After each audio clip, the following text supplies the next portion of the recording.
Malamang sa malamang ay nasasabi mo sa mga nakikita mo mga kalalakihan ngayon na ano ba yung mga lalaki? Siguro ang habol niya lang siguro sa akin yung katawan ko, di ba? Mostly.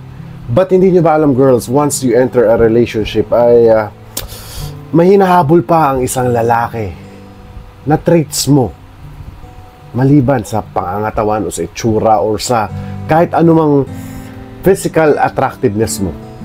Meron pa siyang hinahabol sa'yo na isang trait na baka hindi mo pa alam, which is yung personal traits mo. At yan ang pag-uusapan natin ngayong araw na to, ang hinahabol ng lalaki maliban sa katawan ng babae. Yan ang pag-uusapan natin ngayong araw na to, which is your personal traits, pag-uugali na hinahabol ng isang lalaki sa'yo. Once, especially kapag nasa ligawan portion kayo, kapag nasa, let's say, relationship, early stage of relationship portion na kayo ng relationship nyo, ay yan ang mga habulin ng lalaki sa inyo. So, kung bago ka pa nga lang po dito sa aking channel, ay do not forget to subscribe nga mo lang. I-subscribe mo lang po muna yung channel ko. And also, please leave me a like mamaya-maya pag nagustuhan mo po itong video natin. And also, do not forget to turn on your notification bell para maging updated ka sa mga ina-upload nating videos every week. And also, yan, meron po tayong portion sa Instagram natin na isha-shoutout kita sa Instagram. At guys, meron na po pala ako mga videos na ina-upload, ibang videos sa Instagram, which is correlated with love also. Kaya kung gusto niyo po ma-check yung mga new videos ko, i-click nyo lang po yung more. Pumunta po kayo sa Instagram ko at Yuli Leonor. Andyan pa po siguro, Yuli Leonor. Ayan, i-click nyo lang po yan. At may mga video po tayo. Sana ma-inspired kayo sa mga ginagawa kong video doon. Kasi most of inspirational videos na ginagawa natin mga shorts doon. So, para ma-shoutout or ma-my day din kita, i-follow nyo ako sa Instagram. Kailangan naka-follow din kayo sa YouTube, naka-subscribe kayo sa YouTube, and naka-follow sa Instagram, and you're good to go sa ating shoutout section. Kahit huwag nyo na akong i-message doon, ako na mismo mag-check one by one kung naka-follow kayo sa Instagram ko and sa YouTube. So without no more further ado, let's go to our main topic for today. Ang hinahabol sa'yo ng lalaki maliban sa katawan mo, or let's say sa mukha mo. Number one is yung commitment mo. Yes, ang commitment ay itatanong yan ng lalaki sa'yo. It will be given. Diba? Pag sinabi niya, pwede na ba kita maging girlfriend? Translation, ang translation niyan, can you be on a committed relationship with me? Diba? Depende yan sa pag-uusap niyo. But the commitment is number one. Na, yes, both of you will have to change your own ways. Kailangan may mga baguhin kayo. Diba? Once na, kunyari, kung lasinggero ka, palalabas ka, nung wala ka pang commitment, is you have to make an adjustment. Yan ang gusto ng mga lalaki sa inyo. Kaya, commitment ang pinaka-importante. Itatanong ng lalaki sa iyo yan. If you are willing to be in a committed relationship, ayan ang pinakahabol-habol sa inyo ng isang lalaki na maging committed ka sa kanya kasi it will really means the world to him kapag nag-commit ka sa kanya, di ba? Once na umuo ka, kailangan, once you said yes on the sa commitment na yan is, you have to back it up. May nakalakip dyan na responsibility after all. So you better know that responsibility na kung, di ba, kung mahilig ka makipag-inuman sa mga lalaki, kung single ka pa, is you have to change that old ways before. Ayan ang pinaka-importante once we say a committed relationship. I'm sorry. So yeah, if you said yes on that committed relationship, again, I will repeat na there's always may responsibility behind that one. So yeah, pero the best thing is ayan ang habol ng lalaki sa'yo, commitment. Up next, pagkatapos ng commitment ay kailangan ng lalaki sa'yo, ang hinahabol ng lalaki sa'yo, I mean, is yung loyalty mo. Yes, number one is loyalty, especially mapabago o mapaluma man ng isang relationship. Loyalty, I know it's the girls. Once nakuha nyo na yung, di ba, naramdaman nyo na, nakuha nyo na emotional stimuli na gusto mo na yung lalaki na yan, and once you said yes sa commitment, is automatic, di ba? Emotional creatures kasi ang mga babae, di ba?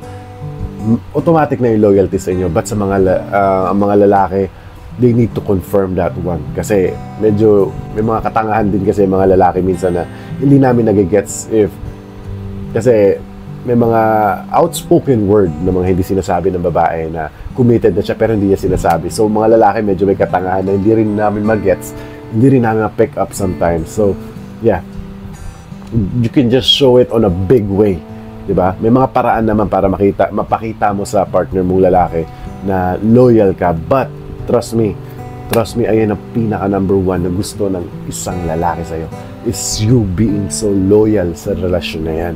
So yeah, aside from your body, ayan ang hinahabol ng lalaki sa'yo, is yung loyalty. Up next is, yung pinakamatinding habol niya sa'yo is you being attentive. Yes, or sa Tagalog is yung maasikaso ka.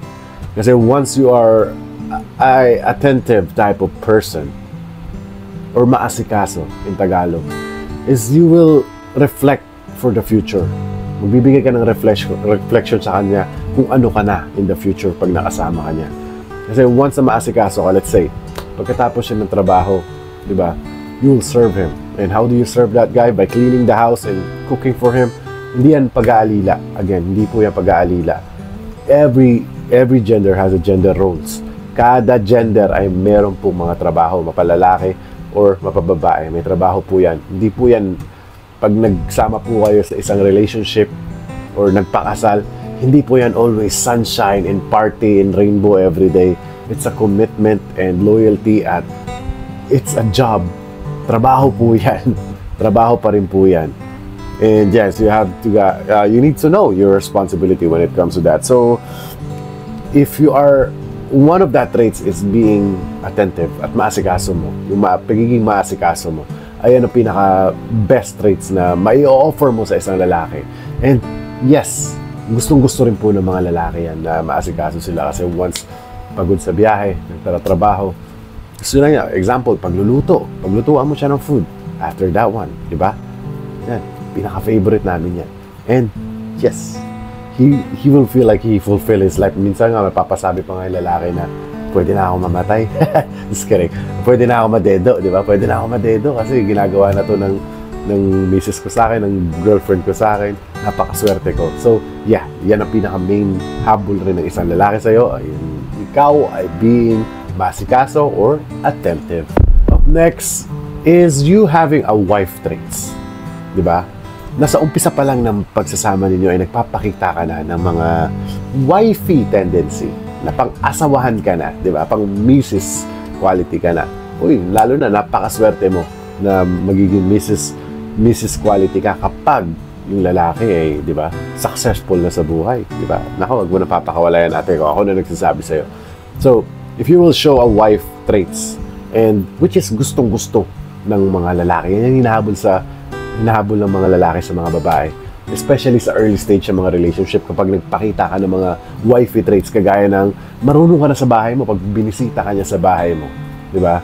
Malinis yung bahay mo. Well-organized yung bahay mo. Di ba? Hindi pakalat-kalat yung mga bra, panty mo dyan sa gilid-gilid. Mga medyas mo, hindi pakalat-kalat. Yes, that is really one of the best wife traits. So, magre-reflect yan sa utak ng lalaki na marunong siya sa bahay, magaling siya mag-ayos ng bahay. That's number one. And also, if you can cook, as I said, sa number 4, if you can cook, di ba? And what else? Kung wala pa kayong anak, pag nagpakita ka sa kanya na mahilig ka sa bata, you know how to take care of the kids, kung mapapangkin mo, inaalagaan mo, di ba? Marunong ka mag-alaga, that's also a plus point. And yan ang habol ng lalaki. Kasi, bakit nga ba yan ang habol ng lalaki? Kasi, di ba, makikita na niya agad-agad na yung future is bright with you. At makikita niya wala na siyang problema at kayang-kaya mo gampanan ang duty mo as a girl inside the relationship or the marriage. And last but not the least is a sweet partner. Yeah. Wala nang hinihiling ang isang lalaki sa mundong to sa karelasyon niya. But just be sweet. Ayan lang. On anything. Kasi, as I said, inuulit-ulit ko to sa mga videos ko ang salitang kapag ang lalaki ay sobrang masculine, hindi niya kailangan ng masculine na babae. Ang kailangan niya is yung opposite, yung malambot, yung malambing. Diba?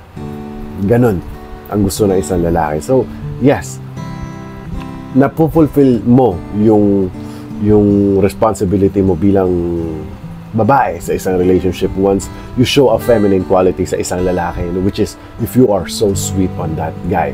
So if you're showing really good sweetness on that type of person na kasama mo ngayon, yung lalaki mong kasama ngayon is congratulations at ikaw ang isa sa hinahabol-habol ng lalaki na yan. Kasi for sure, once you enter a relationship, tatanungin yan, ba't di ka sweet? Diba? Na may napansin kayo mga couple na, hindi ko naman sweet eh. Kasi yan ang gusto ng lalaki.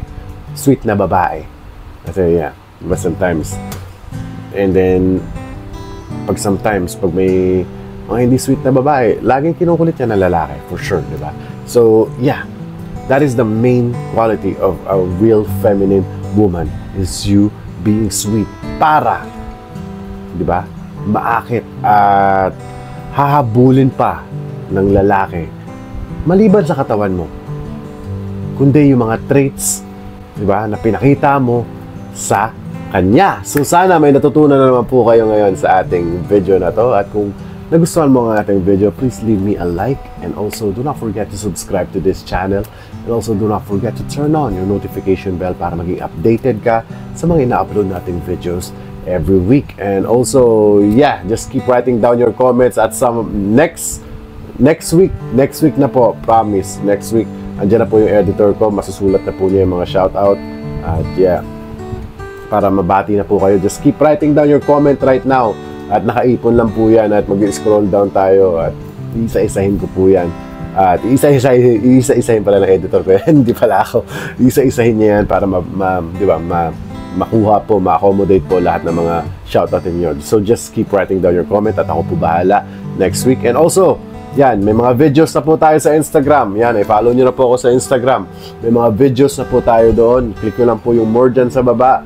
Baka gusto nyo pa ng mga more videos, pumunta kayo sa Instagram po, may mas magagandang video doon, mas close sa mukha ko. Kita nyo lahat ng mga balakubak, mga bukbuk ko sa mukha, makikita nyo doon. So, yeah.